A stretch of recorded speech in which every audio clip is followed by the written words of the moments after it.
our press briefing, which is going to focus on the upcoming ZEC process, which will enable citizens to inspect the national voters' roll. I apologize most sincerely for the late start, but without further ado, I'll defer proceedings to our Elections Directorate, which today is represented by Ms. Ellen Shiriebenga, who's going to address us on where we are in as far as the election watch is concerned, as well as what citizens are to expect as we approach the voters' roll inspection process. Okay, thank you, Champion Fadzi. Good afternoon, everyone. Basically, this presser is to just provide an update as to the electoral issues at play, and also in particular the aspect of voters' roll inspection. But as you are all aware, and I'm sure some of you have been reading through some publications, if we are to go by the timelines as projected in our constitution, our election should be between the 20th of August and the 26th of August 2023.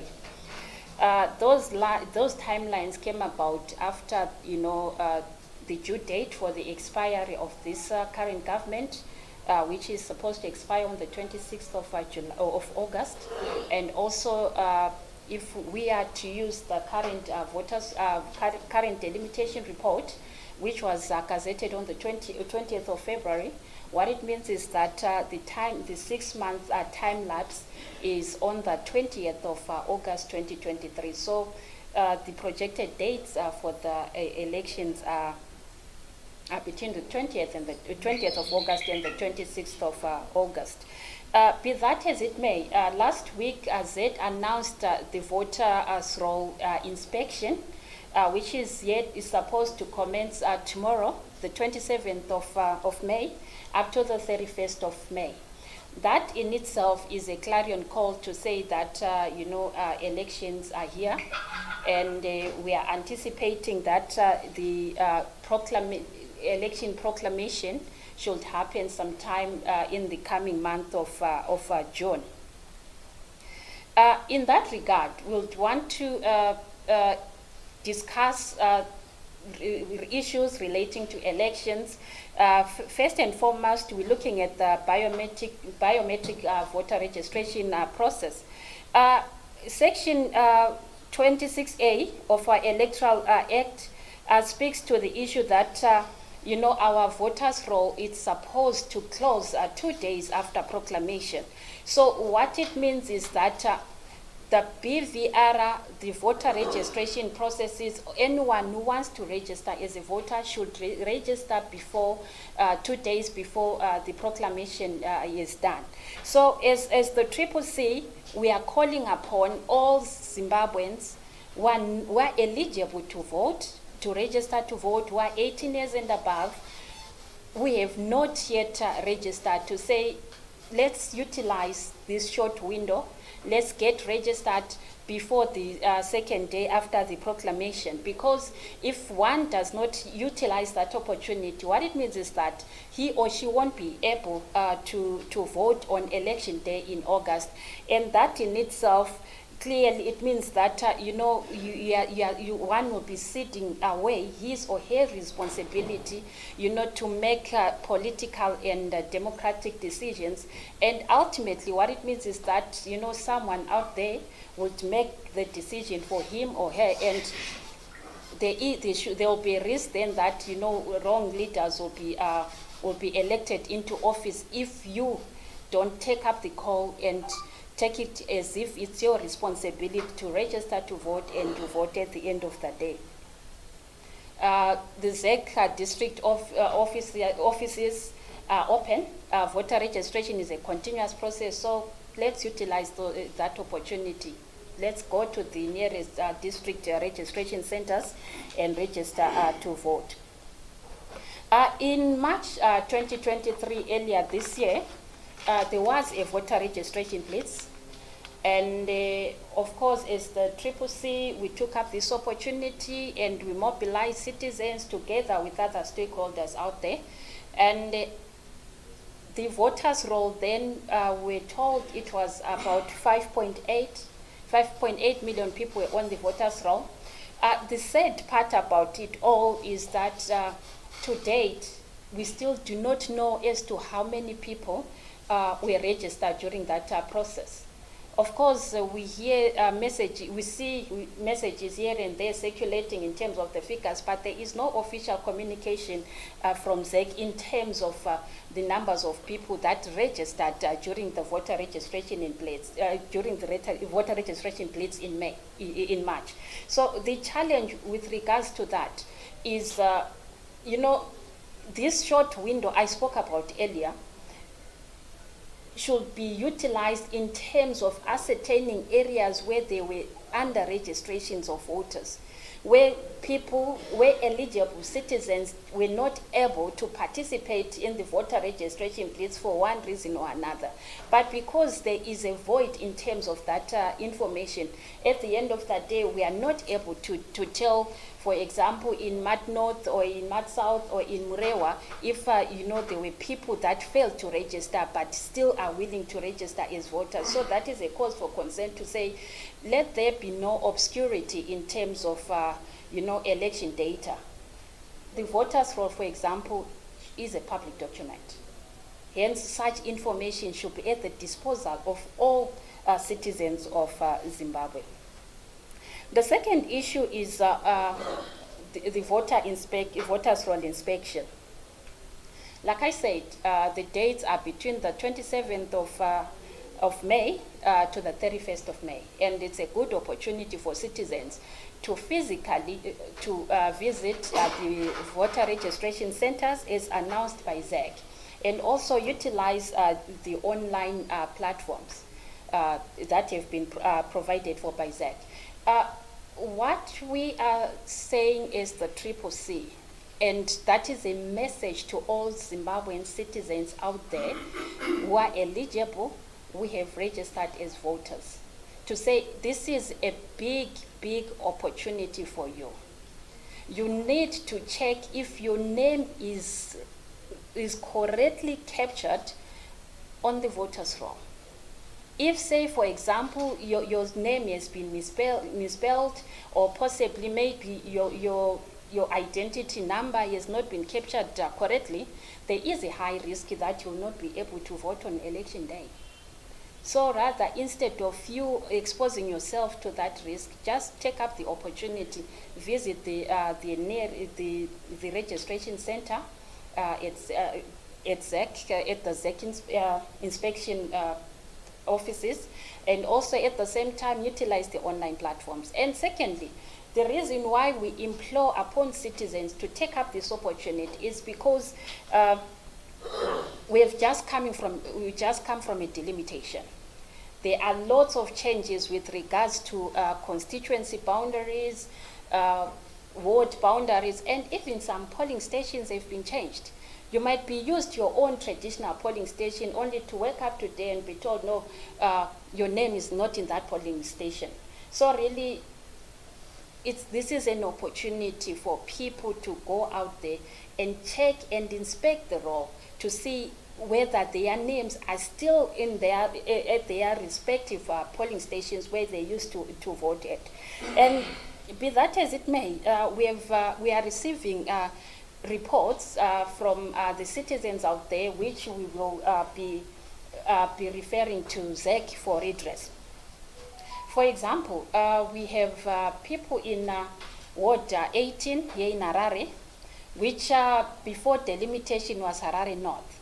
But now when they try to check in the BVR online system, they are still reflected as being under Harare North. Yet currently, with this current delimitation, they are supposed to be in Harare East. So we've received numerous queries in that regard to say that there have not been, changes in terms of the new delimitation boundaries. So that is one issue that we are relaying to ZEC to actually address. And also we have had instances, for example, in Bulawayo, there's some wards that moved from Ward 4 to Ward 5, which is now under Bulawayo South.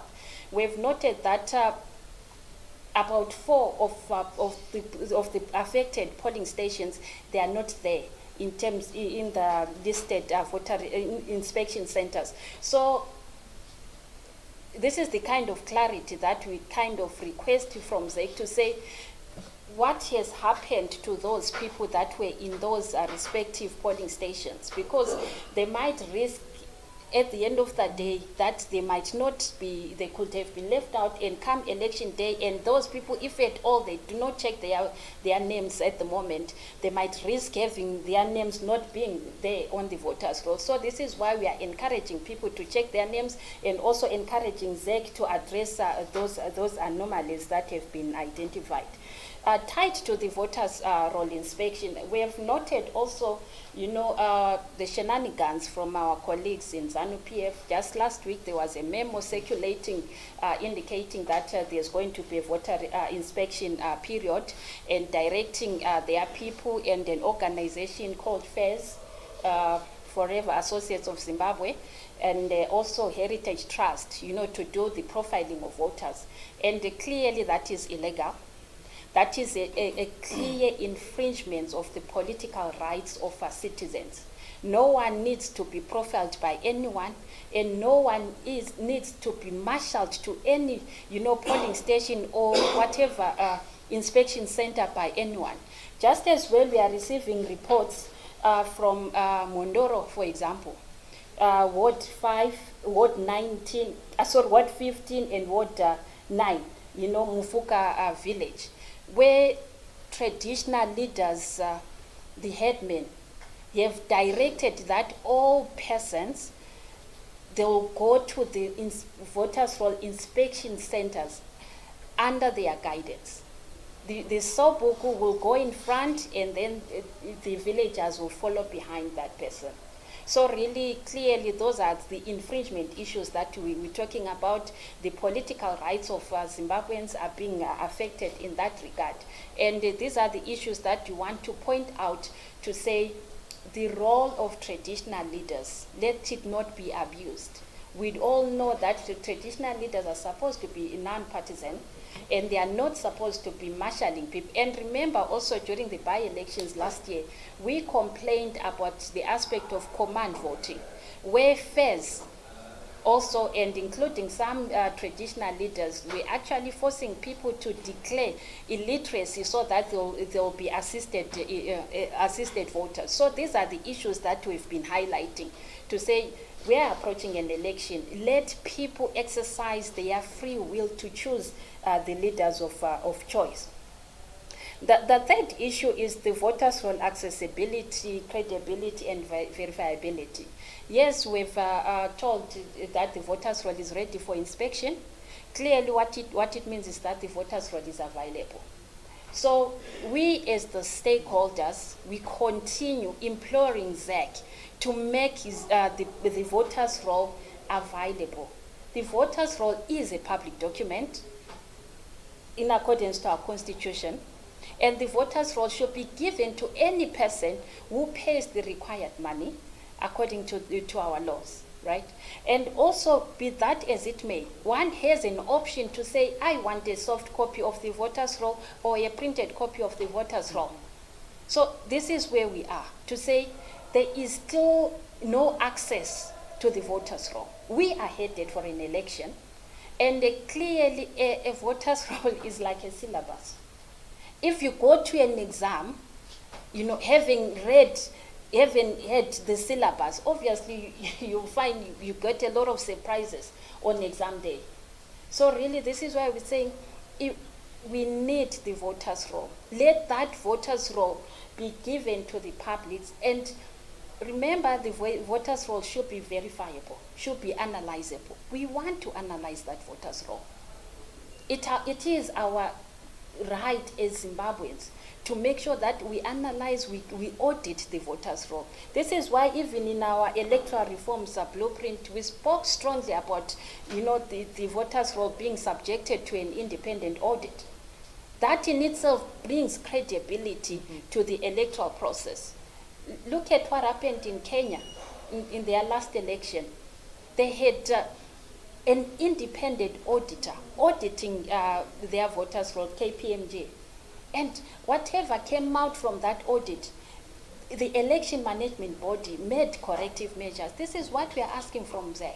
So let that voters' roll be audited. Let citizens have access to the voters' roll so that we know exactly what is it that we are dealing with. And most importantly, we want to know, for example, at a ward or at a constituency, how many eligible people are there.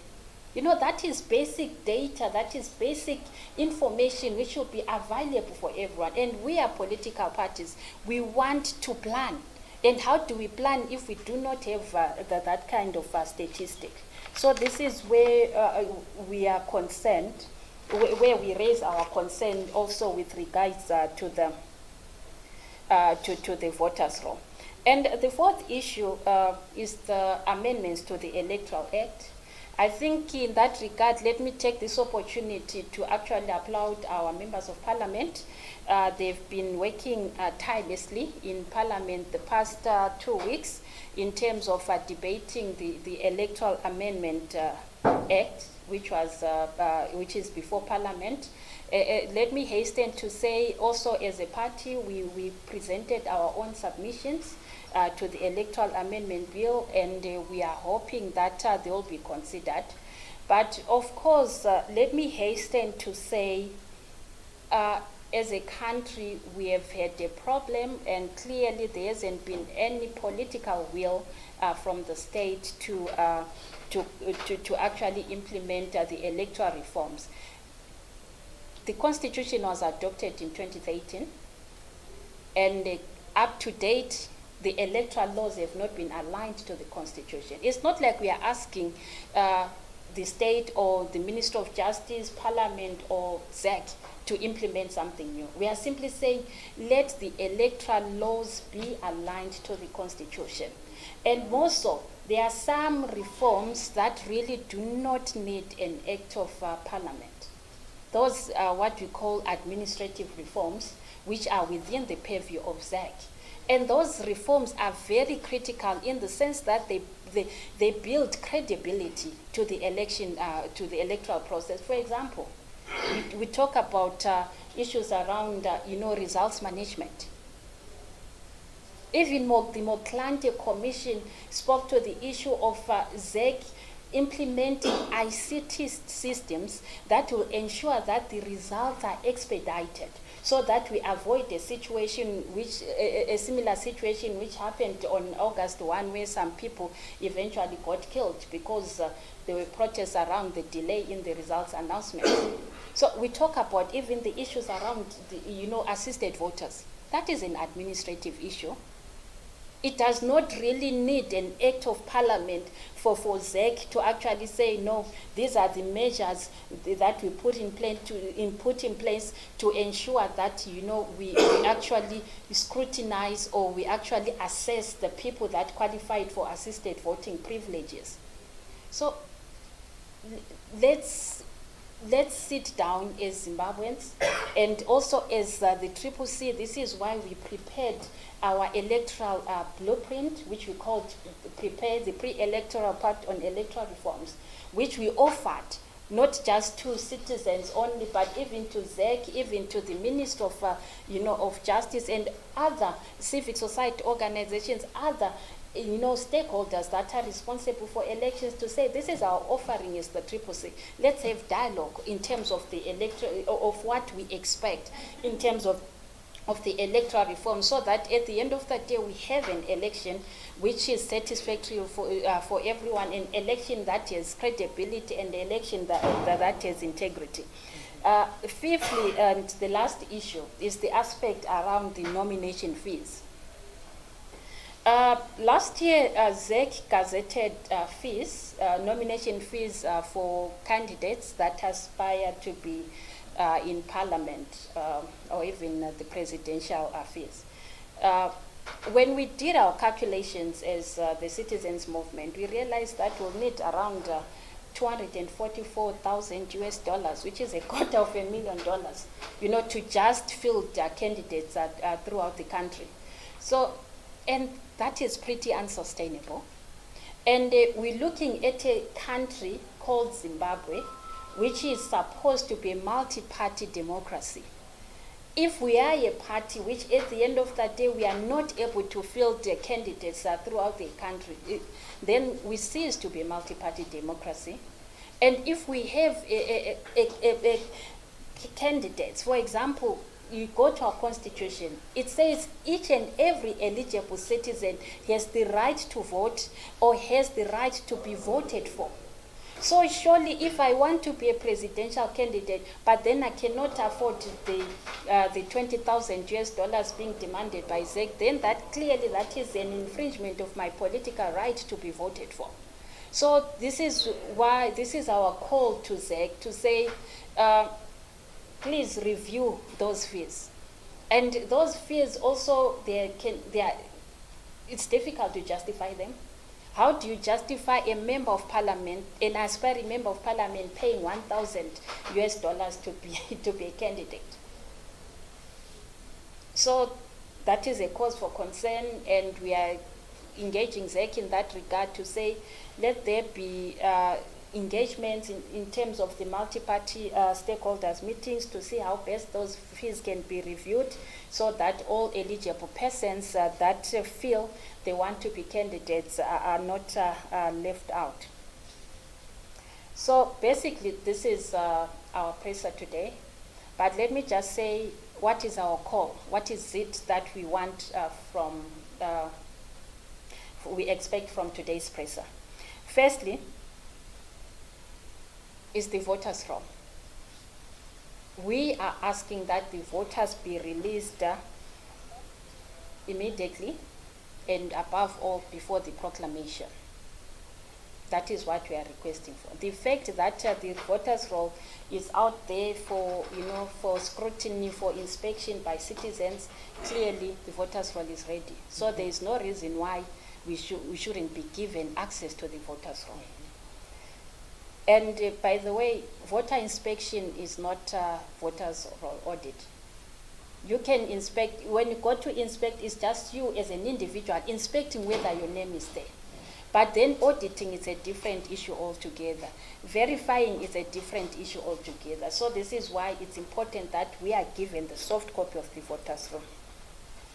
And secondly, as I indicated earlier, we are imploring to all eligible citizens above the 18 years and above to say this is the last call for you to register as a voter.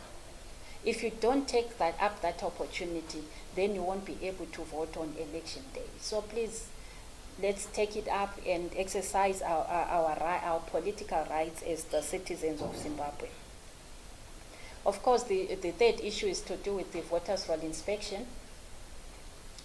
I spoke about the importance of us inspecting the voters' roll, why we need to inspect the voters' roll. Let's not risk ourselves being turned away on election day because of one mistake which could have been avoided by us checking our names on the voters' roll. So let's utilize this opportunity, inspect the voters' roll, and identify where there are anomalies or errors so that they be corrected on time. And lastly, of course, is the aspect of electoral reforms. As the citizens movement, we have a keen interest on electoral reforms, and our MPs are busy in that regard to push as many electoral reforms as possible through the parliamentary process. And also, we continue imploring ZEC to actually, promulgate the administrative reforms which are within their purview, which really do not need an act of parliament. So that's all I thank you. Thank you very much to Ms. Shirielenga. We'll just open the floor to a few questions, should any journalists have them, and then we'll just wrap the presser up. As usual, please just put your hand up, indicate which news house you come from, and just ask one question so that we can get a few within the time that we've got. Yes, sir. A long time from 260 Presser. You alluded to ZANU-PF linked organizations having access to the voters' form. What implication does it have on the electoral system as it is, and any limit to that? So obviously, in terms of our constitution, the voters' roll should be accessed by every single political party. In fact, every citizen who's able to pay the fee should obtain a copy of that voters' roll. What we've seen since the voter registration process is that it would appear that ZANU-PF has a copy of this voters' roll. Why do we say this? You saw all the WhatsApp messages or the SMS messages that everyone was receiving, which were allegedly from Mr. Idi Mnangagwa, saying, please join this WhatsApp group that belongs to ZANU-PF. What's interesting about those WhatsApp messages is that they correlate with the new boundaries and not the old ones. So it's obvious that there are two issues. The voters' roll doesn't disclose people's phone numbers. The question that we ask ZEC is, how did ZANU-PF obtain each and every citizen's phone number? That information is in ZEC's database. Does ZANU-PF have access to that database? That's the question that we're asking in terms of the law. More fundamentally than that, if Mr. Mnangagwa was able to send those messages, it means he's got some information that we don't have, because certainly we don't have the kind of information that would allow us to establish who is registered in which constituency, and also the polling areas and polling stations. And so we continue to demand to ZEC, this election should not only be free and fair, it should also be credible. You can't give one party the voters' roll and then deny it to another. You can't disclose people's phone numbers, their private data to one political party and then obviously abuse that information for political purposes. This is why we continue to say that ZEC has a constitutional obligation to be independent, to be non-partisan. They cannot take ZANU-PF's side. We then have the problem of FAZ and the Heritage Trust, these shady institutions that are being used by Mr. Mnangagwa. Now, the question we ask is this. The Constitution provides for a central intelligence organization. Who are these shady organizations? What is their mandate? Where do they come from? What job are they performing? We don't want any intimidation of voters. We don't want them to profile people. We saw them frog marching sometimes, citizens to go and vote in ZANU-PF primaries.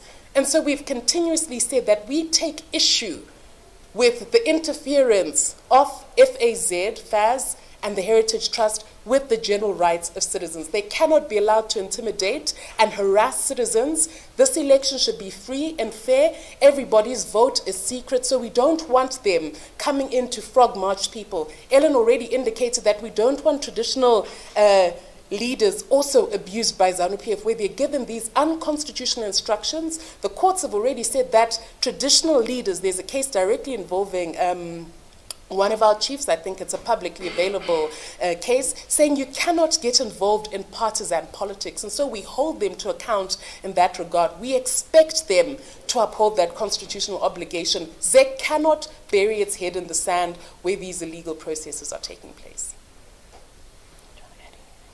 Okay, yeah, also let me just add briefly to that. This is why we keep on calling for an enforceable code of conduct for all parties that are involved in electoral spaces. For example, we spoke about the traditional leaders. You know, it seems there are no punitive measures for such transgressions. So our MPs in Parliament currently, they are also pushing for enforceable codes of conduct, which also regulate that kind of behavior of traditional leaders, that kind of behavior of even, you know, civic society organizations or community-based organizations that conduct these transgressions, like what FAZE and the Heritage Trust are doing. Thank you so much, Champion Ellen. Are there any other questions?